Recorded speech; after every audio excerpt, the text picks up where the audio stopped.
I wonder if you can remember way back when you were a child, what did you want to be when you grew up? I think I was settled on being a bus driver, although later on I fancied being a dentist. What about you? What did you want to be when you grew up? In those days, I never thought about asking God what He wanted me to be, what He made me to be. There were so many opportunities for what we could be.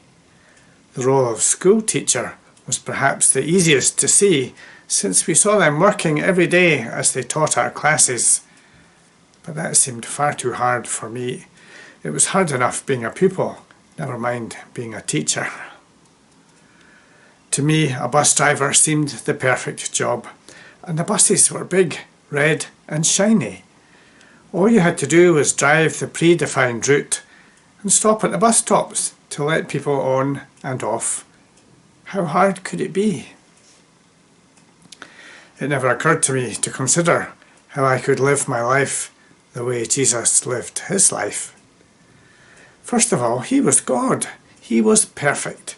He did these awesome things like miracles and healing and calming storms. How could I even think of doing anything like that? Those were stories that we learned about at Sunday school. No one ever suggested that we should do these kind of things ourselves. But that's exactly what Jesus called His disciples to do. Follow me. It's not possible in our own strength. Even Jesus needed the Holy Spirit to come upon Him before He started His ministry of blessing, healing and miracles. How much more do we need the Holy Spirit to help us to be like Jesus, to follow Him? God has a message of love that He wants His people to spread around the world, even here in Northwest Lochaber.